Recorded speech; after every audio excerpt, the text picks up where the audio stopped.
Мишка Стройка специально к встрече с финнами немного обновил свой наряд. Костюм накануне забрали из химчистки.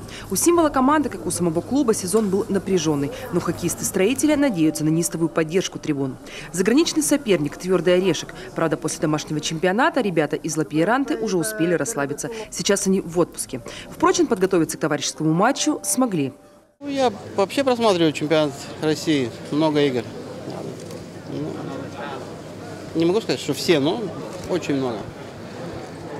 Довольно-таки интересная тоже команда «Строитель». Маленько, конечно, очень трудно первый сезон в Суперлиге, но я думаю, что Павел Франц с большим опытом, я думаю, что он потихонечку создаст коллектив команды. У главного тренера финского клуба есть опыт работы с командами российской суперлиги. А вот его подопечные с русским хоккеем знакомы лишь по юниорским турнирам. Да и в Россию многие прилетели в первый раз. На Сыктывкарском льду готовы показать всю скандинавскую мощь. Так что завтра болельщиков ждет настоящее ледовое сражение. Именно в этом виде спорта соглашение с одной из стран скандинавских очень важно. У них поставлено развитие хоккея с мячом, хорошая школа. Есть возможности для подготовки предсезона для команд, как мастеров, так и юношеских команд.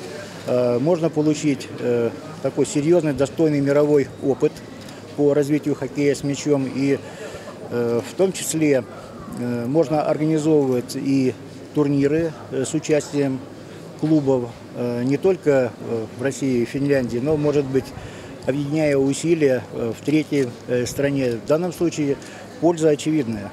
Кроме спортивной, финскую делегацию ждет большая культурная программа и целая череда официальных мероприятий. Среди них подписание соглашения о сотрудничестве между клубами. Мы просматривали матчи, в принципе, выявили сильные и слабые стороны. Можно и нужно играть именно в тот хоккей, который мы можем играть.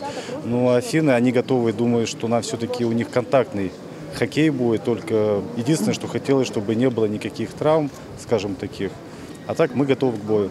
На свою первую тренировку на Сыктывкарском льду финская команда выйдет уже сегодня вечером. До самого товарищеского матча остается чуть меньше суток. Сыктывкарские болельщики уже в предвкушении. Последняя игра сезона обещает быть яркой. По прогнозам организаторов, завтра на трибуны придут не меньше 5000 любителей русского хоккея.